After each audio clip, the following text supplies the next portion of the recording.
Kanchiyar range ഓഫീസിന് കീഴിൽ പണിയെടുക്കുന്ന ആദിവാസി ഫയർ വാച്ചർമാരുടെ ഓണാഘോഷം കണ്ണീരിൽ. ശമ്പളം ലഭിച്ചിട്ട് 7 മാസം കഴിഞ്ഞു. ഓണത്തിന് പോലും ശമ്പളം നൽകാൻ വകുപ്പ് തലത്തിൽ തീരുമാനം ഉണ്ടാവാത്തതാണ് വാച്ചർമാരുടെ കുടുംബത്തെ പട്ടിണിയിലാക്കുന്നത്. വനംവകുപ്പിന്റെ ഈ നടപടിക്കെതിരെ തിരുവോണനാളിൽ വാച്ചർമാരും അവരുടെ കുടുംബാംഗങ്ങളും കാഞ്ചിയാർ റേഞ്ച് ഓഫീസിന് മുമ്പിൽ നിരാഹാര സമരത്തിനും ഒരുങ്ങുകയാണ്.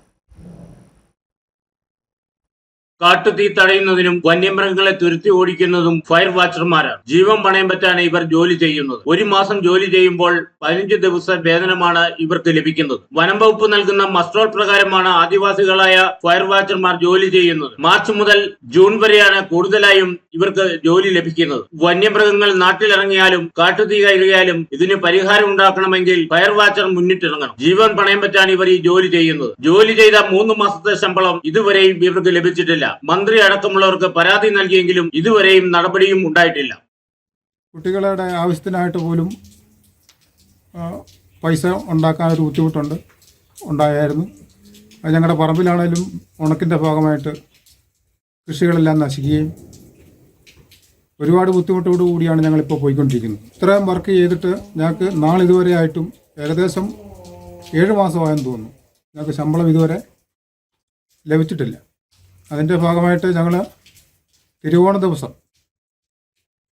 റേഞ്ച് ഓഫീസർ പഠിക്കൽ നിരാകാരം ഇരിക്കുന്ന ഒരു സംവിധാനത്തിലേക്ക് ഞങ്ങൾ മാറുകയാണ്. കഴിഞ്ഞ വേനലിൽ കൃഷിയെല്ലാം കരിഞ്ഞുണങ്ങി. അതിനാൽ ഭൂമിയിൽ നിന്നും വരുമാനവും ഇല്ലാതായി. ജൂണിൽ കുട്ടികളെ സ്കൂളിൽ അയക്കാൻ പോലും പണം കടം വാങ്ങേണ്ട അവസ്ഥയിലായിരുന്നു. ഓണത്തിന് എല്ലാ കുഞ്ഞുങ്ങളും പുത്തൻ വസ്ത്രങ്ങൾ അണിയുമ്പോൾ വാച്ചർമാരുടെ കുഞ്ഞുങ്ങൾക്ക് അത് വാങ്ങാൻ നിവൃത്തിയില്ല. സ്കൂളിൽ വിടാൻ പറ്റാത്ത സാഹചര്യം, നല്ല യൂണിഫോം മേടിച്ചു കൊടുക്കാൻ പറ്റാത്ത സാഹചര്യം, ഇത്തരം സാഹചര്യങ്ങൾ കാണിച്ചുകൊണ്ട് നമ്മൾ അപേക്ഷ കൊടുത്തു. എന്നിട്ടും അതിന് മറുപടിയോ അല്ല ഈ ശമ്പളം അനുവദിക്കുന്നതിന് വേണ്ടിയിട്ടുള്ള ഒരു നടപടി ബന്ധപ്പെട്ട ഫോറസ്റ്റ് ഡിപ്പാർട്ട്മെൻറ്റിൻ്റെ ഭാഗത്തുനിന്നും ഉണ്ടാകുന്നില്ല. അപ്പോൾ അതുകൊണ്ട് നമുക്കറിയാം, നമ്മുടെ കഴിഞ്ഞ വേനലിനെ സംബന്ധിച്ച് നമുക്ക് മറ്റു മേഖലയിൽ പണിയുണ്ടായിരുന്നു. അതുപോലെ നമ്മുടെ കൃഷിയിൽ നിന്നുള്ള വരുമാനം ഉണ്ടായിരുന്നു. ഈ വർഷത്തെ സംബന്ധിച്ച് കൃഷിയിൽ നിന്നുള്ള വരുമാനങ്ങളും അതുപോലെ തന്നെ മറ്റു പണികളുമൊക്കെ നിന്നുപോകുന്ന ഒരു സാഹചര്യമാണ് നിലവിലിപ്പോൾ ഉള്ളത്. ആദിവാസി വാച്ചർമാരോടുള്ള വനംവകുപ്പിന്റെ ഈ സമീപനത്തിനെതിരെ വാച്ചർമാരും അവരുടെ കുട്ടികൾ ഉൾപ്പെടെയുള്ള കുടുംബാംഗങ്ങളും തിരുവോണ നാളിൽ കാഞ്ചിയാർ റേഞ്ച് ഓഫീസിന് മുന്നിൽ നിരാഹാര സത്യാഗ്രഹം അനുഷ്ഠിക്കാനുള്ള ഒരുക്കത്തിലാണ്. K Jayakumar, Idukki vision news, Kanchiyar. ഇനി ലോ പ്രൈസിൽ ഹൈ റേഞ്ച് ഓണം. ഏറ്റവും പുതിയ കളക്ഷൻസ് ഏറ്റവും കുറഞ്ഞ വിലയിൽ. High range home appliances.